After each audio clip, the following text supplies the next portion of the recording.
అదే ఏదన్నా ఈయనది ఈయనదా ఇక ఆయనదే ఉంది. ఇక ఆయన దోస్తానే చేసుకుంటుంటే మనం వద్దంటావా? ప్రతిపక్ష నేతగా రాహుల్ ఎంపికకే మొగ్గు చూపుతున్న కాంగ్రెస్ ఎంపీలు 99 స్థానాలు సాధించి అతిపెద్ద ప్రతిపక్ష పార్టీగా అవతరణ. ఊహించిన రీతిలో ప్రతిపక్ష కూటమి పుంజుకోవడం వల్ల దేశ రాజకీయాలు ఒక్కసారిగా మారిపోయాయి. మొగ్గు పూర్తిగా బీజేపీ వైపే ఉంటుందనుకున్న ప్రతిపక్షాలు గట్టిగా నిలబడ్డాయి. ఇండియా కూటమితో కాంగ్రెస్ అనూహ్యంగా బలపడింది. 99 స్థానాలు సాధించి అతిపెద్ద ప్రతిపక్ష పార్టీగా అవతరించింది. ఈ క్రమంలో లోక్సభలో ప్రతిపక్ష నేత ఎవరన్న చర్చలు సాగుతుంది.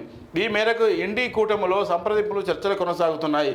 ఈ క్రమంలోనే లోక్సభ ప్రతిపక్ష నేతగా ఎవరుంటారన్న చర్చ ఇండి కూటమిలో మొదలైంది. మొత్తం సేనను ముందుండి నడిపించిన రాహుల్ గాంధీకి ఆ అవకాశం దక్కవచ్చని కొందరు అంచనా వేస్తున్నారు. బీజేపీ తర్వాత ఎక్కువ సీట్లు వచ్చింది కాంగ్రెస్కే, అంటే ప్రతిపక్ష హోదా ఆ పార్టీకి వచ్చేసింది. అందుకే ఈ పార్టీకి చెందిన రాహుల్ గాంధీనే ప్రతిపక్ష నేతగా ఉంటారన్న చర్చ మొదలైంది. ప్రతిపక్ష నేత గట్టిగా ఉంటేనే లోక్సభలో వాణి వినిపించడానికి అవకాశం ఉంటుంది అంటున్నారు. అవునన్నా 99 స్థానాలు సాధించి మన విచిత్రంగా జరుగుతుంది.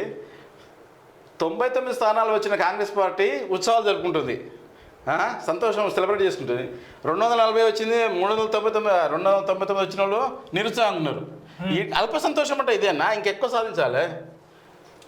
ఆయుధం లేకపోయా ఎందుకు 50 ఉన్నాయి.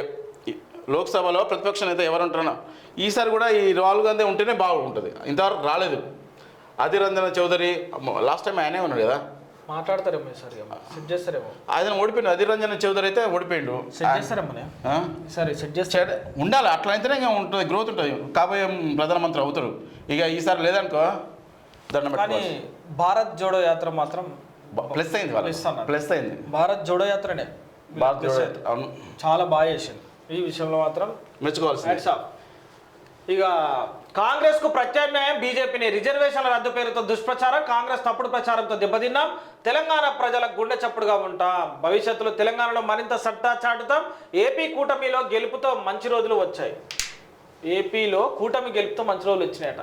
బీజేపీ తెలంగాణ అధ్యక్షుడు కిషన్ రెడ్డి. జగన్ మీద అంత కోపం ఉంది, జగన్ మీద అంత కోపం వచ్చే అంటే వాళ్ళకు అనుకూలమైన పార్టీ వచ్చింది కదా.